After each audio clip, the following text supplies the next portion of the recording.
welcome into another episode of Homegrown. In this week's episode, 2-for-1 special, we're joined by two Jackson alum, now turned baseball coaches, and I'd like to welcome in Austin Szink and Brent Solinger. Gentlemen, how are we doing today? Not too bad. Good to be here. Thanks for having us, Mitch. Of course. So before we get into what you do now on the varsity level as coaches and in this program, let's go ahead and talk about something unique. You guys both played here under Coach Gamble, and so Coach Szink, we'll start with you. When did you graduate, and then take us through when you played at the next level and what got you back here? Yeah, graduated in 2012 from Jackson High School. After Jackson, went on and played at Walsh. I was there from 2013 till 2017 as a player, so 5 years. Sophomore year of college, pulled my hamstring, so I was out for a year. Went through the whole process of coming back through an injury and all that. I know you've talked about that on this quite a bit. Then my final 3 years, I was full-time catcher and DH, where I played in every game. In 15, I was all-conference guy, and then in 17, I was all-Midwest region, all-American, I guess, in that sense. And then from there, I was the GA at Walsh in 18, where I helped with catchers and hitters. And then after that, I went and coached 1 year at Hoban High School, where I helped with the battery, mainly pitchers and catchers, a little bit of hitters, and then in 19 got hired here at Jackson as a math teacher and baseball coach, and now I'm back here. Been here for now going on my 3rd year. It's pretty cool to see you back here. We'll touch on that, what it's like to be back here after being a player. Coach Sully, what about you? Yeah, so same as Szink. I played for Jackson in high school. I graduated in 2015, so I actually grew up in the program. Like, I started out with some travel teams outside of the program, but I came back and played travel ball with Jackson. I was one of the first couple groups that did that and played in the organization. So then I worked my way up. Freshman year, I played freshman ball. Sophomore year, I played JV. Junior year, I played a little bit. But then my senior year, I had a really great year. Federal League Player of the Year, a really low ERA. It was a record, actually, that's been broken twice now in the last 4 years. Then I went and played at Cedarville University, and I played there for 2 years, had a couple successful years, and then just decided I was done with baseball. I didn't want to play anymore. But so then I came back home, and then D-Rod really wanted me to come coach, and so I coached JV with Coach Blackstock for a couple years, and then 3 years ago now, I asked to move up and became part of the varsity program. So I'm now the assistant to the pitching coach, to Coach D-Rod. So I really just work together with D-Rod on pitching stuff and help out with whatever's needed. Awesome. And you guys both said stuff that we've touched on in other episodes. Going back to you, Sully, about playing in the youth programs, the travel programs. We had D-Rod on already talking about how important that is. And so before we get back to Szink, how beneficial was that to play with your classmates, whether they were your older, your age, or your younger, so that when you got to the varsity program, you were familiar with everybody and you could trust everybody? It was great. I ended up playing with 5 or 6 guys that made it all the way through with me, and actually a couple younger guys that were actually the same age as me, but a year back in school. Got to play with them in high school, and it was huge experience to play with them all the way through. Like the year before me, they had 14 seniors. So we came back the next year with only 6 seniors, but we were a cohesive group. We'd played together for years, and that helped greatly. And to be under the Jackson program is unmatched. It's an unmatched travel program. Right. And so now both being back home and being in the program, let's talk about what you guys do, both different roles. But Szink, what is your primary hat you wear here? Good question. I do it all, I guess, in some sense. Mainly, I'm the catcher's coach, work with the hitters, and field maintenance, I guess you could say. So I work with D-Rod, and we're kind of in our own separate sphere away from the hitting and catching and fielding. So me and D-Rod really work together a lot on pitching stuff, pitching philosophies. I know you talked to D-Rod already. Mm-hmm. He'll tell you first pitch strike and throwing strikes are the 2 most important things to be a pitcher here at Jackson. So I work a lot with D-Rod on the pitching side of it. Awesome. And I'm sure the players like it, and that's where I want to kind of take this now.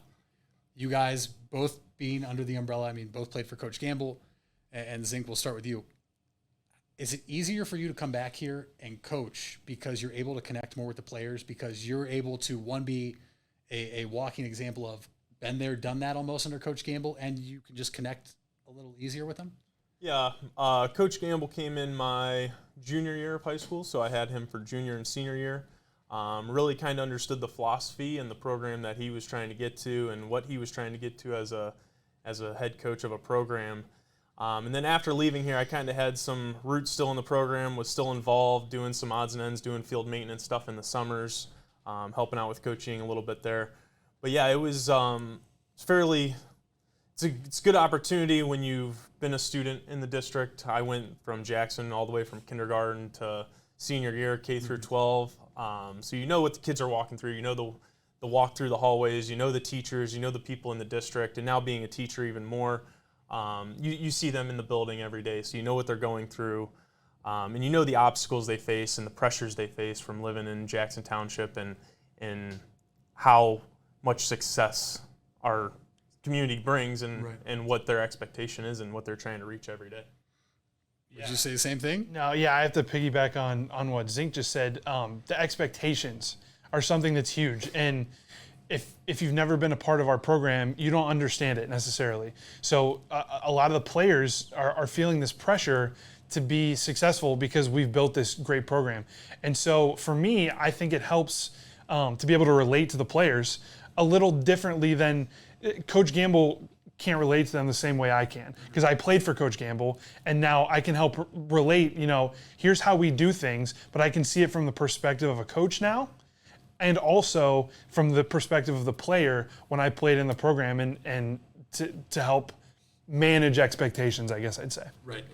And the way I also want to ask you guys this because we've asked the coaches, but you guys being, we'll say retired now from playing, failure. Baseball, as we know, and I've touched on it in other Homegrown episodes, you do your job 30% of the time, you're one of the greatest of all time. And so with you guys both playing different positions, Szink, I'll start with you. How did you deal with failure, both offensively at the plate, and then, I'm sure there's days behind the plate where, like you said, you played every game, and whether it was catcher or DH, but there's going to be days behind the plate where you're ragged out. So how did you feel about that? Yeah, as a catcher, your main job is to manage the staff and manage the pitchers, and you go out there no matter what at bat. You got to be locked in every single pitch, every single game. Here, Coach D-Rod calls the pitches, so he kind of takes that off our catcher's plate. Mm-hmm. But at the next level, when guys start calling their own pitches, and if you're still thinking about your last at bat and taking that with you, that's going to have a huge effect on the game. For me, I was a guy that really took the at-bats with me a lot of times.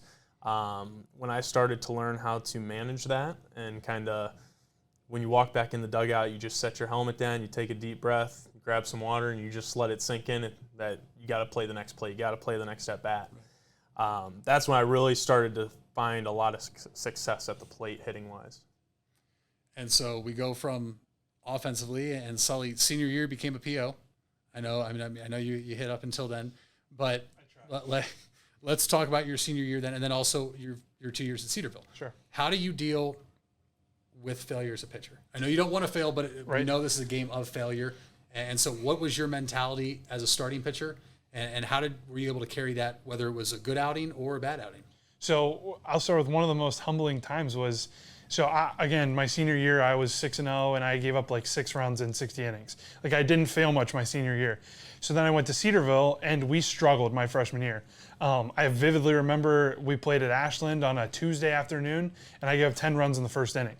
And so to bounce back from that's really difficult, really, really difficult. But one of the philosophies, my dad said it a long time ago, and it's always stuck with me, is turn the page. You've got to be able to flip to that next at-bat, that next batter if you're pitching. Your fielders are going to make errors. Coach Gamble always preaches the philosophy, control what you can control. When you're pitching on the mound, you can only control what you're doing. You can't control your first baseman, your shortstop, the hitter. You can only make your pitches. And that's what's important, I think, as a pitcher, is to just control what you can control and just try and manage the game as best you can. Mm-hmm. And that's why I wanted to ask, because we've had those kids in the youth program and travel program right now that tune in to watch this. And I think it's really cool to get you two on because, like we said, you've been there, done that as a player, now you're back as a coach.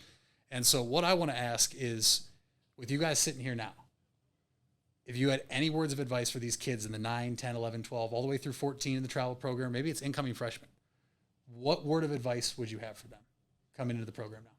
It's a really good question. Me and Sully both, along with Coach Nico, Coach D-Rod, Coach Gamble, we've gone to a lot of the youth practices at all the age groups in the winters and in the falls. We work with them, and the one team I had the opportunity to work with this past year was Coach Beck's team at the 12U level, now going to be at the 13U level. And something I preached to them quite a bit was you're always interviewing. You're always interviewing for the next job. You're always interviewing for your next opportunity. And something I tried to relate to those kids is when they get to the high school level, yeah, they may be a starter right now at the 12U or the 13U or the 14U, but when you get to high school, it's not just your group of kids. It's the junior class, the senior class, the sophomore class, the freshman class, and with how competitive we run our practices, we run our tryouts, how competitive of an environment it is here, it's tough to break the field. And that's what I try to tell those kids is that you got to bust your butt every day to get on the field because you're not just competing against the guys in the room, you're competing against the guys in all 4 rooms, all 4 classes. And the best guy at the position is going to play. So that's my word of advice is our younger kids have to understand that it's not just the kids they're practicing with or the kids they see in the hallways in their grade. It's the 4 classes above them, the 4 classes, or I guess you'd say 3 classes above and 3 classes below that they're trying to beat out. Yeah, Szink hit it all right there, really. But I would just say, just always be trying to get better. Because like Szink said, there's going to be guys that are around you that are better than you all the time. Jackson is a high school with 2,000 kids. You're a small fish in a big pond. It's very hard to be successful at Jackson. But that being said, it's not impossible. No. And failure is going to happen. Like I said with my example, I was always one of the better kids on my travel team, 12, 13, 14 years old. And then I got to high school and I'm like, I'm ready to play varsity baseball. And I wasn't. I had to play on the freshman team for a year. I had to play on the JV team for a year. My junior year, I pitched like 15 innings and was not very successful. And then my senior year, we had, I came into the year as the number 3 pitcher. So, and then we had an injury and another guy, another guy just fell off the map. And so it was my chance. So just always be looking for your opportunity because it will happen. It might not always show up right away, but you're always going to get a chance. I think a term that we use a lot in education is kind of having a growth mindset of if we have guys that walk into practice or you walk into your travel, whether it's Jackson or not Jackson, and you think you're the best guy there, well, there's someone that's better on another team and on another team and another program. So just continue with the growth mindset of how do I get better? I may be the best guy at this practice, but how are you going to be better to raise your game when you get to the high school level and you get to the varsity level? Right, and it doesn't matter how good you are. There's been some very talented players that have come here, that come through the program that we see at the next level, whether it's college and some guys in the minor leagues. And those are guys that continue to get better. The competition around them is raised, and so they do that. And guys, before we close this episode, I do want to ask both of you, how much fun is it to be back here coaching? It's amazing. This building wasn't here when I was here. If I think back to when I was here in 2011, 2012, we'd be sitting in grass or gravel right now, or in those 2 cages that were out here. So I think some of our youth kids and even our high school kids and our community doesn't realize how much of a blessing this really is to have in our, right in your backyard and at your home ballpark every day. Yeah, same thing as Szink. I mean, we didn't have turf when I graduated. We didn't have the facility and we didn't have turf. So it's great to be back. And to coach for Coach Gamble it's an excellent experience. The wealth of knowledge he has about baseball, it's helped my coaching career immensely. And D-Rod and the coaching staff that we have here is pretty unbelievable. So I love it. I love every day I get to come coach with this group. The program's in good hands with Coach Gamble and everybody else, you guys included. The kids are in good hands, and look forward to seeing what happens here, throughout the fall, winter, and then come spring 2022. But I want to thank both you guys for hopping on an episode of Homegrown. Hope you guys enjoyed it. And for you out there watching right now, you can check out Homegrown, more episodes on the Jackson Baseball YouTube page and Jackson Twitter account. And we'll see when we see you.